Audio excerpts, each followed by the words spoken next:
ಸ್ನೇಹಿತರೆ, ನೀವೇನು ನೋಡ್ತಾ ಇದ್ದೀರಾ, ಇದು ತೇಜೋದಯ ನಿರಾಶ್ರಿತ ಆಶ್ರಮದ ಒಂದು ಕುಟುಂಬ.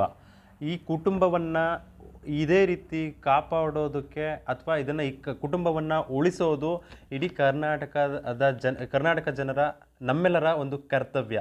ದಯವಿಟ್ಟು ಈ ಆಶ್ರಮವನ್ನು ಉಳಿಸೋದಕ್ಕೆ ಎಲ್ಲರೂ ಸಹಕರಿಸಿ. ನೋಡಿ, ಈ ಮುಖಗಳನ್ನು ನೋಡಿ.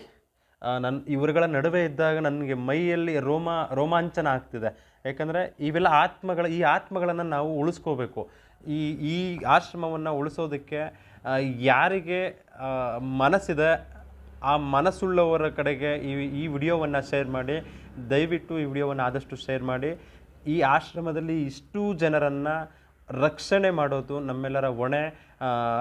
ನನ್ನ ಜೊತೆ ಯಾರೋ ಗಿರಿತೇಜ ಇದ್ದಾರೆ. ಇವರ ಮುಖಗಳನ್ನು ನೋಡ್ತಾ ಇದ್ರೆ ನಾವು ಆತಂಕದ ವಾತಾವರಣ ಇದೆ ಇಲ್ಲಿ. ಯಾಕಂದರೆ ಇನ್ನೊಂದು ತಿಂಗಳಲ್ಲಿ ಈ ಆಶ್ರಮವನ್ನು ಖಾಲಿ ಮಾಡಬೇಕು. ಇವರು ಎಲ್ಲಿ ಉಳ್ಕೋಬೇಕು ಅಂತ ಗೊತ್ತಿಲ್ಲ. ಇಷ್ಟು ದಿನಗಳ ಕಾಲ ಗಿರಿತೇಜ ಅವರು ಈ ಆಶ್ರಮವನ್ನು ನಡೆಸ್ಕೊಂಡು ಇವರಿಗೆ ರಕ್ಷಣೆ ನೀಡ್ತಾಯಿದ್ರು. ಆದರೆ ಈಗೇನಾಗಿದೆ, ಅವರು ಕೂಡ ಅಸಹಾಯಕ ರೀತಿಯಲ್ಲಿದ್ದಾರೆ. ಯಾರು ಈ ಆಶ್ರಮವನ್ನು ಉಳಿಸ್ತಾರೆ, ಇವ್ರನ್ನೆಲ್ಲ ಎಲ್ಲಿಗೆ ಕರ್ಕೊಂಡೋಗಿ ನಾನು ಇಟ್ಕೊಳ್ಳಿ ಅನ್ನುವಂತಹ ಆತಂಕದಲ್ಲಿದ್ದಾರೆ. ದಯವಿಟ್ಟು ಈ ಆತಂಕವನ್ನು ನಾವು ತೆಗೆದುಹಾಕೋ ರೀತಿಯಲ್ಲಿ ಅವರಿಗೆ ಸಹಾಯವನ್ನು ಮಾಡಬೇಕು. ನಿಮ್ಮಲ್ಲಿ ಕೈ ಮುದ್ದು ಕೇಳ್ಕೊಳ್ಳೋದೇನೆಂದರೆ, ನಿಮ್ಮ ಕಡೆ ಸಹಾಯ ಮಾಡೋಕ್ಕಾಗಿಲ್ಲ ಅಂದರೂ ಸಮಸ್ಯೆ ಇಲ್ಲ. ಸಹಾಯ ಮಾಡುವ ಮನಸ್ಸುಗಳತ್ತ ಈ ವಿಡಿಯೋವನ್ನು ಶೇರ್ ಮಾಡಿ. ಎಲ್ಲರಿಗೂ ಧನ್ಯವಾದಗಳು. Thank you.